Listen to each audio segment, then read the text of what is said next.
సంక్షేమ హాస్టళ్లలో 2000 కోట్ల స్కామ్ జరగలేదని మంత్రి పొన్నం ప్రభాకర్ స్పష్టం చేశారు. పారదర్శకంగా టెండర్ల ప్రక్రియ జరిగిందని తెలిపారు. అవినీతి జరిగింది 2000 కోట్ల 5000 కోట్ల ఆధారాలతో వస్తే చర్చకు సిద్ధమని బీఆర్ఎస్ కు సవాల్ విసిరారు.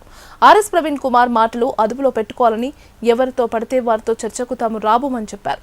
హాస్టళ్లలో అవినీతి జరిగిందని నిరూపిస్తే రాజీనామా చేస్తానన్నారు. ఆర్ఎస్ ప్రవీణ్ కుమార్ గారు, కేటీఆర్ గారు ఈ యొక్క సాంఘిక సంక్షేమ అంటే ఎస్సీ ఎస్టీ బీసీ మైనార్టీ హాస్టళ్లకు సంబంధించినటువంటి ప్రొక్యూర్మెంట్ లో అవినీతి జరిగిందని అనేక సందర్భాల్లో అనేక రకాల నెంబర్లతోటి ఆరోపణ చేసినారు. ఒకసారి 2000 కోట్ల స్కామ్ జరిగిందని, 3000 కోట్ల స్కామ్ జరిగిందని, నిన్ననేమో మఫత్తులాలకో ఇంకోరికో ఎట్లిస్తారనేటువంటి మాటలు అజ్ఞానంగా మాట్లాడుతూ ఉన్నారు. ఆర్ఎస్ ప్రవీణ్ కుమార్ గారు మా దగ్గర ఎస్పీగా పనిచేసిండు.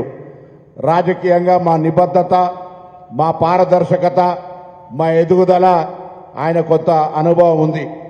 ఇవాళ ఆయనకు చెప్తా ఉన్నాం, మేము చర్చ చేయడానికి సంసిద్ధంగా వ్యక్తం చేస్తూ ఇక్కడికి వచ్చినాం. కానీ ప్రజాస్వామ్యంలో ఎన్నిక కాబట్టటువంటి శాసనసభ్యులుగా, మంత్రులుగా, మీరు కూడా ఎన్నిక కాబడ్డ శాసనసభ్యులుగా, మాజీ మంత్రులుగా ఎవరు వచ్చినా ఈరోజు మీరు పెట్టినటువంటి 12 గంటల సమయంకు మేము హైదరాబాద్లో ఇండ్ల పంపిణీ కార్యక్రమాన్ని నిర్ణయించుకున్నప్పటికీ రద్దు చేసుకొని లక్ష్మణ్ కుమార్ గారు వేరే ప్రోగ్రాం నిర్ణయం చేసుకున్నప్పటికీ కూడా తప్పకుండా రావడం జరుగుతుంది.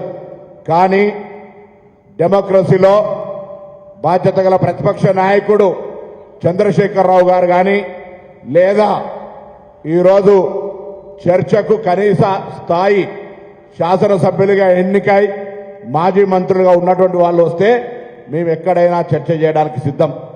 అసలు వాస్తవంగా సమాజానికి చెప్పాలి. అలా మొత్తం కొనుగోలు ప్రక్రియ ఎంత, ఆ ప్రక్రియ ఏ విధంగా జరిగిందో కూడా నేను పత్రికల వాళ్ళని కూడా దయచేసి కొంత విశ్లేషణాత్మకంగా ఈ జరుగుతున్న ఆరోపణ ప్రత్యారోపణల మధ్యలో వాస్తవాన్ని తెలంగాణ సమాజానికి చెప్పే ప్రయత్నం చేయమని నేను హృదయపూర్వకంగా విజ్ఞప్తి చేస్తా ఉన్నా. మొత్తం కొనుగోలు ప్రక్రియ 643 కోట్ల రూపాయలు టెండర్ల ద్వారా పిలిస్తే 500 కోట్ల రూపాయలు ప్రభుత్వ రంగ సంస్థలు టెస్కో, లిడ్క్యాప్ లేక తదితర సంస్థలకు ఇస్తే తినుబండారాలకు సంబంధించినటువంటి సపరేట్ టెండర్గా అది ఇంకా ఫైనలే కాలేదు. ఆ టెండర్కి సంబంధించినటువంటి గ్లోబల్ టెండర్లుగా ఒక పారదర్శకంగా టెండర్ల ప్రక్రియ జరిపినాం. మేము గతంలాగా నామినేటెడ్లా కడపకు చెందినటువంటి ఒక కాంట్రాక్టర్కి ఇవ్వలే. ఇవాళ మంత్రులంగా సెంట్రల్ ప్రొక్యూర్మెంట్ కింద ఒక స్కీమ్గా 4 శాఖలకు సంబంధించి ఒకే గొడుగు కింద ఉండాలి. ఎందుకంటే ఏదైనా కొనుగోలు చేస్తే ఒక శాఖలో ఆనాడు ఉన్నటువంటి మంత్రులుగా 50 రూపాయలకు దొరికే వస్తువును 200కు కొంటే, ఇంకొక శాఖ 300కు కొంటే, ఇంకొక శాఖ 100కు కొన్నటువంటి పరిస్థితి నుంచి పారదర్శకంగా జరగాలనే ఆలోచనతోటి సెంట్రల్ ప్రొక్యూర్మెంట్ కింద తీసుకొని దానికి ఒక సీనియర్ ఐఏఎస్ అధికారిని పెట్టి మంత్రుల పర్యవేక్షణలో వారు ఎస్సీ ఎస్టీ చూస్తారు, వీరు మైనార్టీ చూస్తారు, నేను బీసీ చూస్తాం. ముగ్గురు మంత్రులు 4 శాఖల సారథ్యం లోపల పారదర్శకంగా ఓపెన్ బహిరంగ టెండర్లో ప్రొక్యూర్మెంట్ చేసినారు. అలా మఫత్లాలు వస్తుందా పఫత్లాలు వస్తుందా మాకు సంబంధం లే. ఎవరు ప్రొక్యూర్మెంట్ పార్టిసిపేట్ చేస్తే వాళ్ళు వచ్చినారు.